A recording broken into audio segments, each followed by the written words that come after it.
So it's a thriller, psychological thriller. Definitely inspired by Jordan Peele, so you'll see that in there in certain places. We touch on mental health. There are some aspects of slavery in it. I don't want to give too much away, but it touches on everything, problems that are occurring in our society today, and I try to mix everything in. Mental illness is not something that's like touched upon, especially in the Black community. It's pretty taboo.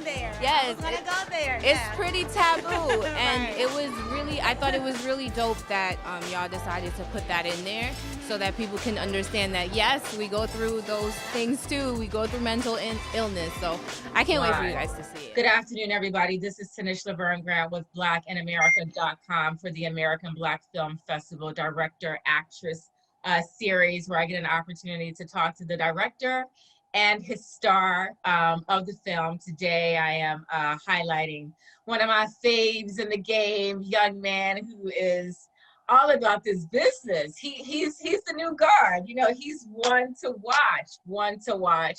And I feel embarrassed because I know I'm going to botch his name, and I'm usually great with names. Yao Ajapong. Did I say it better?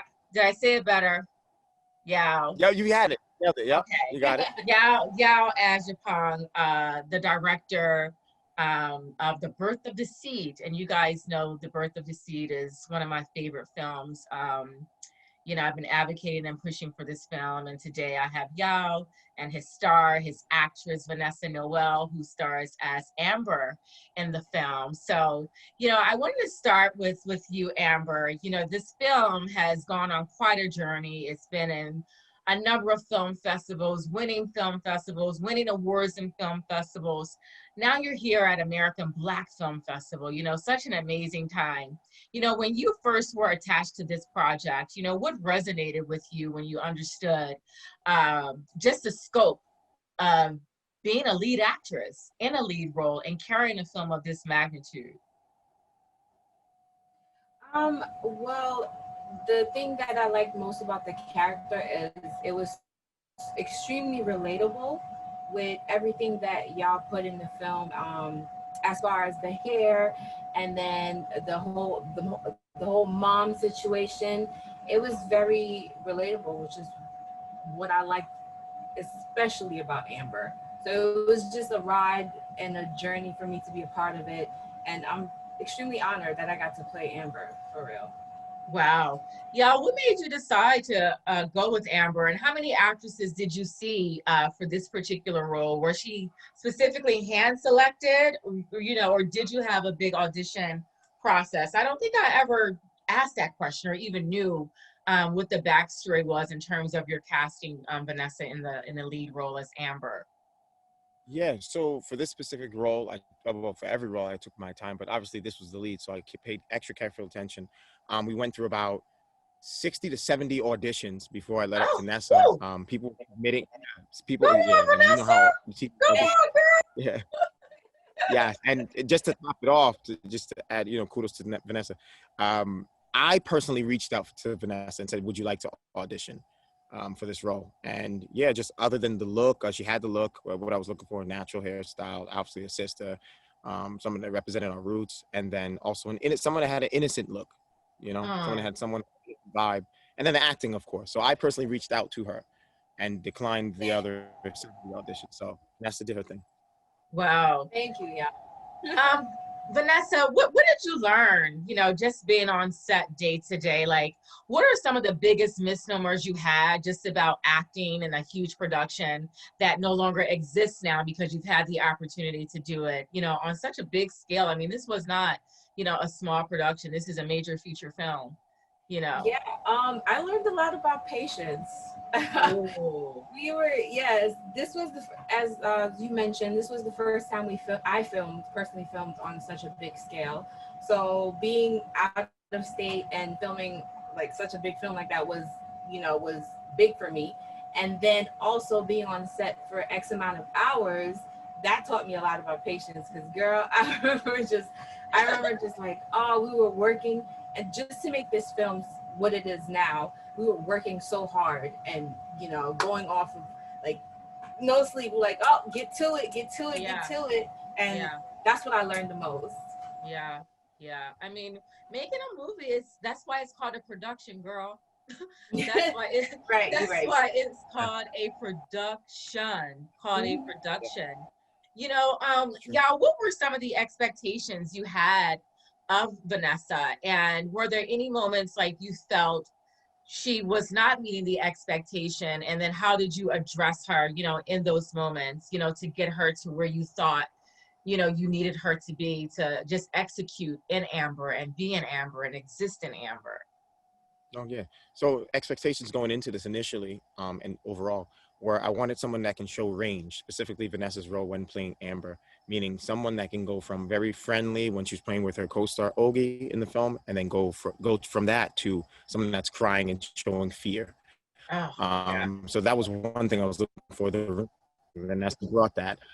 There were specific nights, especially like Vanessa said, she alluded to earlier, we shot for 23 hours straight. This movie was done in 14 days. There were nights that required 23-hour shoot days. And that's absurd to shoot like that because usually it's 10 to 12 hours or sometimes 8. This is back to keep in mind as well. So Vanessa was able to do that, those strenuous hours. So there were times where her acting or her emotions weren't there fully because she was naturally tired as a human being. Right. So right. I just a simple technique that I'm sure a lot of directors are fond of, where I asked her, do you have a best friend? And then she said, yes. Vanessa, remember this in the living room scene? Yeah. You took the best friend's name. And just trying to place somebody that she knew personally and had a personal connection with in lieu of who she was acting with. And that kind of, you know, brought the emotion out, it being Wow. so with somebody that she personally knew. I'm glad I asked that. I didn't know that was because I always wondered, and I don't know why I've never asked that question until now when I interview directors, like, you know, when you have those moments with your talent and, you know, it is, sometimes it's, you know, God, there's so much energy in different sets. Yeah. Of course. It does get tough. You know, Vanessa, do you ever think, give me a second. Were there any moments, because my mind is speeding, you know, I love you guys. Y'all are like my niece and nephew. Were there any moments when you wanted Yao to just get off your back, where you were like, you know what, bruh, I just need you to be back here. Bruh. Oh, Tell me, Vanessa, you can tell your Aunt Tanisha, tell me what was really going on set. Tell me about the director and his actress. The director and his actress. Okay, so you've met y'all. He's very like, like he's very like, all right, let's get to it. And I remember one scene we were shooting, and it was like almost like 3 or 4 in the morning, and I literally not noticing that I'm on screen, and I'm just like so over it at this point. And he's like, no, Vanessa, like, this is the first time I've seen you. So like, you look so mean, girl. I was like, I'm just like over it. We shot that scene like how many times? What like, scene was it, Vanessa? Huh? What scene was it? Oh, yeah. I don't even think it's in the movie anymore. It's like it didn't make the final cut. But it was just like, we was shooting for hours, and I was just like, yo, come on, like in my head, like, yo, come on, man, like I was so tired, like, but he was just like, let's get to it. He's so energetic. Yeah, I love that about him. You know, so again, for the audience, this is Yao Ajapong, his actress Vanessa Noel, for The Birth of the Seed, which is showcasing at this year's American Black Film Festival. Yao, this film is in the HBO filmmaker series. What's the title of it? HBO Selection. I'm in the U.S. Narrative. I'm eligible for the U.S. Narrative award. So it's in the United States Narrative, rather. The HBO selections are short, so this is the U.S. Narrative. Right, and this is for the John Singleton award, right? John Singleton, Best Director, Best Screenplay, and Best Feature Film. So 4. This is amazing. 4 or 5, yeah. This is amazing. John Singleton would definitely be proud. Yao, this is a psychological thriller, you know. All the geeks are going to be like blown back when they get an opportunity to see this film. You know, what made you want to do a psychological thriller? Well, typically when you hear horror, to me, or generally when people say horror film, you think of hack and slash, Freddy Krueger, Michael Myers. And what Jordan Peele did was so intelligent and just just impressive where he took everyday issues, especially as Black folks that we face in this country, and made that the horror in the film. So that being that, I said, yeah, wait, I can do the same thing. So Jordan touched on, you know, interracial relationships and so on and so forth. So I touched on mental illness in the Black community, as well as the loss of parenting and things like that in our community and family structure. And that was the horror effect in the film. So it doesn't have to be a supernatural human being or spirit that's scary. It's sometimes the issues that we face right here that are we are the horror. We are the horror. Vanessa, this was a big, this was a big role. It's a very heavy role. You know, how do you decompress, or how were you able to decompress after coming out of some of those scenes? You know, because that last scene, good Lord, it stayed with me. Yeah. You know, it lives with me, you know? Normally, I'm usually like a happy person. So I take it as like, if I'm in a decompressed state, I usually try, best way to cheer myself is to dance. You saw me on set, yeah, I was always like moving around, dancing, just trying to be happy all the time. So my way to decompress is just think happy thoughts and just dance around all the time. Wow. It was really, I would say it was really a heart-wrenching type of situation. Hard to get out of. Yeah. I mean, I commend you guys. I really, really do. Vanessa, when you think about your role of a lifetime, you know, what does that look like for you? You know, what type of character is that? You know, is it, you know, someone who was a living icon, or, you know, is it the lady who, you know, works at the grocery store, single mom, you know, trying to manage life on, you know, a very meager salary? You know, when you think about playing a role of a lifetime, like, what does that look like? Who is she? Honestly, I haven't actually really thought about it, but if I was to think about something like that, it would be a working mom. Being that I grew up with a single mother, and I saw how a lot of times that she struggled.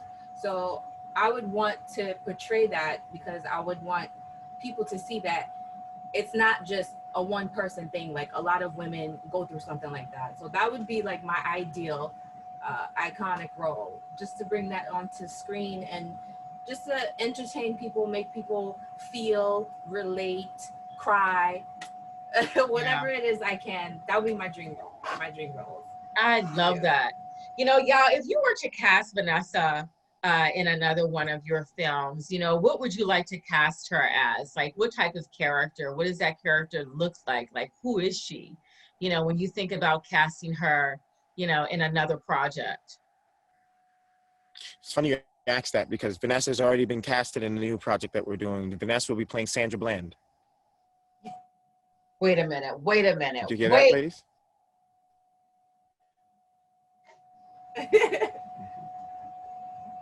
Yeah. I'm sorry. So I'm not, you know, so basically, I'm putting a compilation where I'm gonna, and like I said, we got to reach out to the families of Sandra Bland. The logistics and stuff, we'll take care of that on the production side. But I want to do the story of Sandra Bland, the story of Trayvon Martin, and play their life within the whole day prior to them leading up to their arrest or their death, unfortunately. So Nessa will play Sandra Bland. We'll get another actor for Trayvon. We'll get one from Mike Brown, and we'll make a compilation movie, which will be a feature.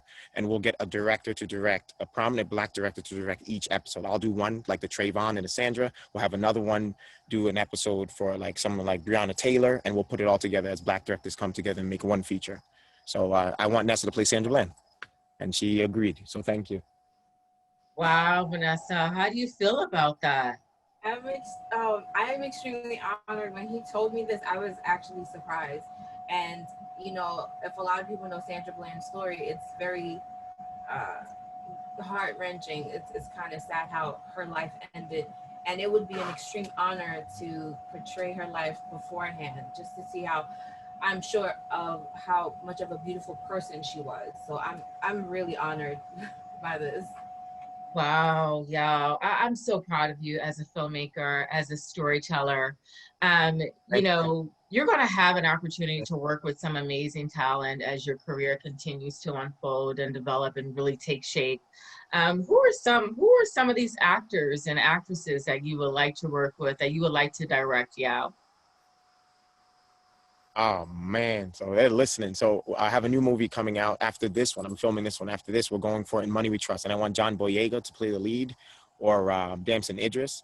For that film, I would Oh, love to work with Angela this is the Bassett. one I'm supposed to be in, though. I'm supposed to play a shopkeeper or something in this movie. Yes. That's the one. Yeah. The one. When is that? Story. When is that out? That is happening 2021 ending or early 2022, because this movie was unexpected. So we're shooting this now, and then once I'm done with this, we're because I gotta try and keep this face together. I think I can make it. I think I can make it to 2022. I think I can make it. You'll be. And that film, like I said, is about organ trafficking in the Black community. So that has its whole background and how certain organs infiltrate these communities and kidnap the people there and use them, harvest their organs. So that's 2021, 2022. John Boyega, Damson Idris. We're reaching out to Theo Rossi. I reached out to. We're in talks too. And then we have what was the other one? Angela Bassett. I would love to. Denzel, his son, John Washington David. There's a few. Yeah, he has a new movie coming out too. Man, I have. Yeah. Denzel Washington? No, his son John. Really? David. Wow. John David has a new. Oh, movie. Tenet. Yeah. It was supposed to. I think it was supposed to be in a box office in spring. I think, but it's coming out. Yep. I forget what outlet is going to run it, but yeah, he definitely has a new film coming out. And who was the last person? Who was the last comedy? Samuel Jackson. I'm sorry. Samuel Jackson. Oh, Samuel Jackson. No, Sam. Yes, I love him. I love him. You said Sam Jackson? Yeah. Samuel Jackson. Yep, Samuel Jackson. Yeah. Samuel L. Jackson. Yeah, yeah. I love Samuel Jackson. I mean, he's another one. Right. He's another one. He's so very I've been good. asking, a lot of people today about Jamie Foxx. I'm kind of taking a survey. I'm a huge fan of Jamie. Love Jamie. He's in talks to play like Mike Tyson, right? And Jamie is in his 50s. Mike Tyson at the height of his career, was in his 20s. Do you think Jamie can pull this off, even though he's an exceptional talent, but because of the age, and this is not ageism or anything like that, but Mike, it's like a 30-year difference, between, Mike Tyson and Jamie Foxx today, you know what I mean? And this is no shade, Jamie, this ain't no shade, like, I love you, but, I'm just taking a survey. Of course, Jamie's a phenomenal actor. But there, in terms of acting, there's actors that should do certain roles and actors that shouldn't do certain roles. So a younger person playing an older is easier because of the makeup effects and FSX that we have today. It's easy. So Jamie played Ray Charles. That was beautiful. You saw what he was able to do with Ray Charles, the Ray movie. Right. But Jamie being older and then having to play a younger person may be a little difficult. But like I said, I don't want to doubt him. I think he can pull it off. Michael Jai White, as we know, played Mike Tyson back in the day in that film. That was a good film when Michael Jai White did it. Can Jamie do it? I mean, he's been posting a few images about his body and how he's transitioning, and it looks good so far. I just don't know how they're going to do the skin tone with Mike Tyson being 20 years old at the height of his career when he won the championship. Right. How they're going to do that with Jamie Foxx, 50. So it may be difficult, but we'll see. Yeah. I think he would do a great job. He has the voice down pat, and I think he looks great so far. He's an amazing impressionist. Yeah, Jamie is an amazing impressionist. Oh, yes. Yes, very. And he can come on this Zoom right now and be you and be me and be Vanessa. We was like, He's good. He's good. Yep. Yeah. He's good. Wow. But that's the look, though. I don't know if he's going to do it, the look, but we'll see. Yeah. CGI. I think they have this thing now where they can actually make an actor look younger by computer generated. We were talking about the CGI, and I mean, did you guys see The Irishman when they did the CGI with De Niro? De Niro. Yeah, they did it with De Niro. They did it with Will Smith in that movie, Gemini Man, and I'm not a fan of it. I don't like it, but I mean, some people like it. If you could pull it off, cool. But the CGI with De Niro looked really weird to me with The Irishman. It just looks strange. Yeah. To each his own. Some people like it. They like it. Yeah. So guys, getting back to The Birth of Deceit, American Black Film Festival Mhm. that has created such a healthy landscape to showcase, not just African American talent, but, talent of color, men and women, Indigenous people across the diaspora. What would you want to say, or what would you like to say to Jeff Friday, who could possibly potentially see this interview? Yeah. First of all, Jeff and Nicole, thank you very much for not only Yeah. accepting my film, but just recognizing, taking the time out to watch it. And then upon entry, creating a relationship with the filmmakers such as myself, and wanted to build that bond beyond the festival, beyond the length of the festival. I mean, that's beautiful. I mean, a festival, yes, it's good. You get to show your film, but it's about the relationships you establish and what happens after. So you never want to live in the moment. And Jeff Friday and Nicole Friday made that very clear, that their plan was to build relationships with us filmmakers and see how they can help us with our career. So I think that's lovely, because a long-term relationship is what we look for and what we're seeking. It's who you know. Yeah, So we thank love you. Jeff and Nicole Friday. Thank you so much, Jeff and Nicole Friday. Before we wrap this up, y'all, this was an amazing interview. I love the opportunity to get, an opportunity to chat with you. It's always a joy.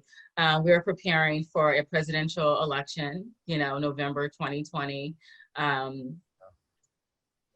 This is an election that could, throw out history. What would you like to say today to, the younger generation about how important this election is? We do know that millennials did not turn out.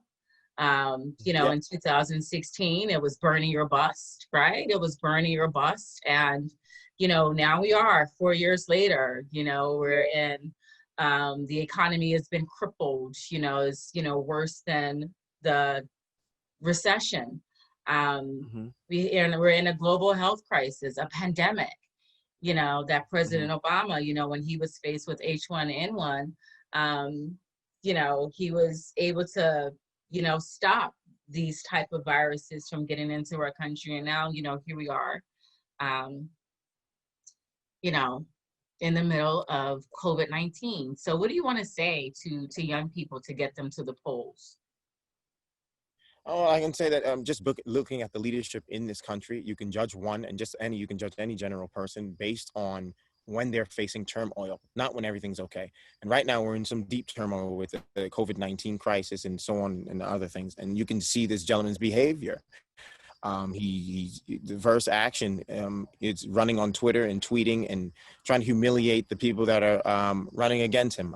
That's not the proper procedure or steps to take, where the former president, President Obama, is taking the right steps. So this is the guy that we have in office, and now soon enough, his time is running out.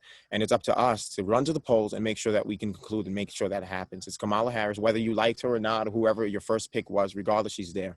And she's the she's the vice president. She's the vice president-elect. And then we have Biden. So if you want to see change and you don't like the way things are going, that'd be the wisest decision. But if you do like the way things are going and you want somebody in the Oval Office that's going to be tweeting, and you can continue to do so while people pass away from this pandemic that we have. So the choice is yours. It's a very simplistic choice to make. It's not really complicated at all, in my opinion.